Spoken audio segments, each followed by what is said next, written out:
پاکستان کی فوج کے سربراہ پاکستان کے وزیر اعظم جناب نواز شریف، جنرل راحیل شریف تمام اہم معاملات میں ایک دوسرے کا ہاتھ تھامے ہوئے ہیں. ایک قومی تھنکنگ جو ہے وہ ساتھ چل رہی ہے، حکمت عملی ایک بن رہی ہے. مختلف چیلنجز اگر سامنے آ رہے ہیں تو پاکستان کی سیاسی اور فوجی قیادت اسے مل کے حل کر رہی ہے. اور پچھلے کئی دنوں سے ہم یہ صورتحال دیکھ رہے ہیں اور بہت ہی مشکل صورتحال کے اندر پاکستان کی فوجی اور سیاسی قیادت مسلسل سر جوڑ کے بیٹھی ہے، مشترکہ حکمت عملی بنائی ہے، مشترکہ رد عمل ترتیب دیا ہے. سب سے پہلے پٹھان کوٹ کا معاملہ اس سال کے حوالے سے اگر دیکھا جائے تو یہ بہت بڑا چیلنج تھا خود وزیر اعظم جناب نواز شریف کے لیے، جو خواہاں ہیں، بہت زیادہ خواہاں ہیں کہ پاکستان اور بھارت کے درمیان تعلقات کی بحالی ہو، کیونکہ اس سے ہی اس خطے کی بحالی ہوتی ہے. اور ظاہر ہے کہ یہ ایک دھچکا تھا اس پورے معاملے میں، لیکن اس پورے معاملے میں جس انداز سے شاید دشمن کی کوشش ہو کہ پاکستان کی فوجی اور سیاسی قیادت کے درمیان کوئی خلیج پیدا ہو، لیکن اس دوران نہ صرف یہ کہ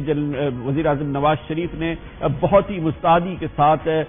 فوجی قیادت کے ساتھ صلاح مشورہ کیا، فوجی اور سیاسی قیادت آن بورڈ رہی، اور تمام جو رد عمل سامنے آیا، جس پر سب سے اہم رد عمل یہ تھا کہ پاکستان اپنی سرزمین کو کسی قسم کی دہشت گردی کے لیے استعمال نہیں ہونے دے گی. نیشنل ایکشن پلان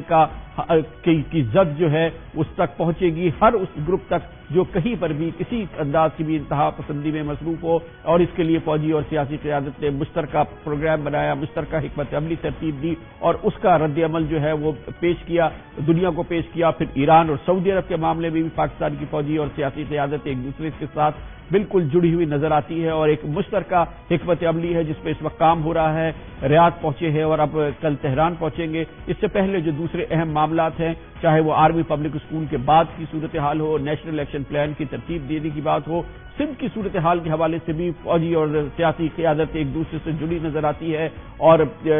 اسی وجہ سے کشیدہ ہوئی ہے شاید صورتحال پاکستان مسلم لیگ نون کی حکمراں جماعت کی پاکستان پیپلز پارٹی کے ساتھ، لیکن پورے پاکستان کے معروضی حالات میں جناب نواز شریف نے اس بات کو یقینی بنایا ہے کہ تمام اہم معاملات میں فوجی قیادت کو ساتھ لے کے، ساتھ ملا کے حکمت عملی ترتیب دی جائے، جس کے کہ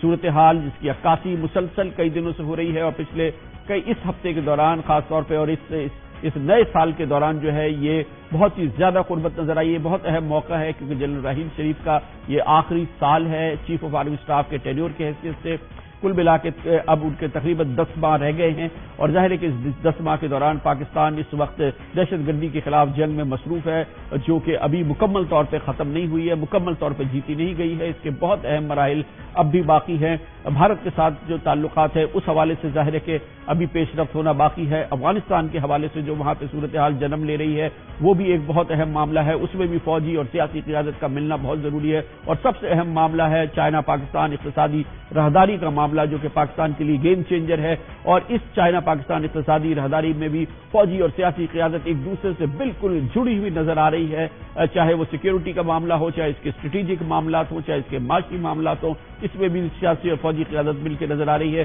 پاکستان کے لیے یقینی طور پہ یہ بہت اچھا معاملہ ہے اور لگ یہ رہا ہے کہ وزیر اعظم جناب نواز شریف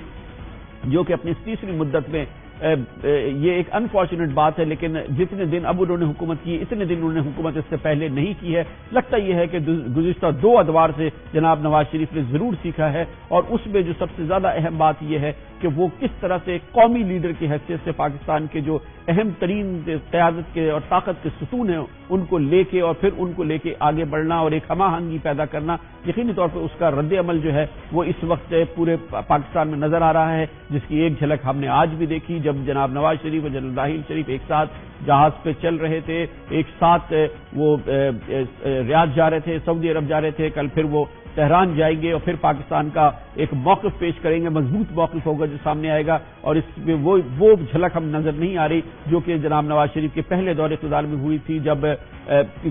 کویت پہ عراق نے حملہ کر دیا تھا. اس کے بعد ایک مغربی اتحاد، ایک سعودی عرب نے ایک اتحاد تشکیل دیا تھا. جناب نواز شریف چاہتے تھے کہ پاکستان اس کا حصہ بنے، اس وقت کے پاکستان کی فوجی قیادت نہیں چاہتی تھی کہ پاکستان اس کا حصہ بنے. جناب نواز شریف وزیر اعظم اس وقت کچھ اور ان کی خواہش تھی، ان کی حکمت عملی تھی، ان کی ترجیحات تھی. اس وقت کے army chief general Aslam Beg کی کچھ اور ترجیحات تھی اور نقصان پاکستان کو ہوا. لیکن شکر کی بات یہ ہے کہ اس آج کی صورتحال کے اندر چاہے وہ سی پیک کا چائنا پاکستان اقتصادی راہداری کا معاملہ ہو، افغانستان کا معاملہ ہو، بھارت کا معاملہ ہو، اور اب یہ ایران کا معاملہ ہو، سعودی عرب کا معاملہ ہو، پاکستان کی سیاسی اور فوجی قیادت جڑی ہوئی ہے۔ پاکستانیوں کے لیے بہت اچھی خبر ہے، ایران اور ریاض کے دورے سے کچھ حاصل ہو نہ ہو، لیکن یہ جو مشترکہ ایک کیفیت نظر آ رہی ہے سیاسی اور فوجی قیادت کا ایک دوسرے کا ہاتھ پکڑے ہوئے، یہ یقینی طور پہ ایک بہت اچھی خبر ہے پاکستان کے لیے۔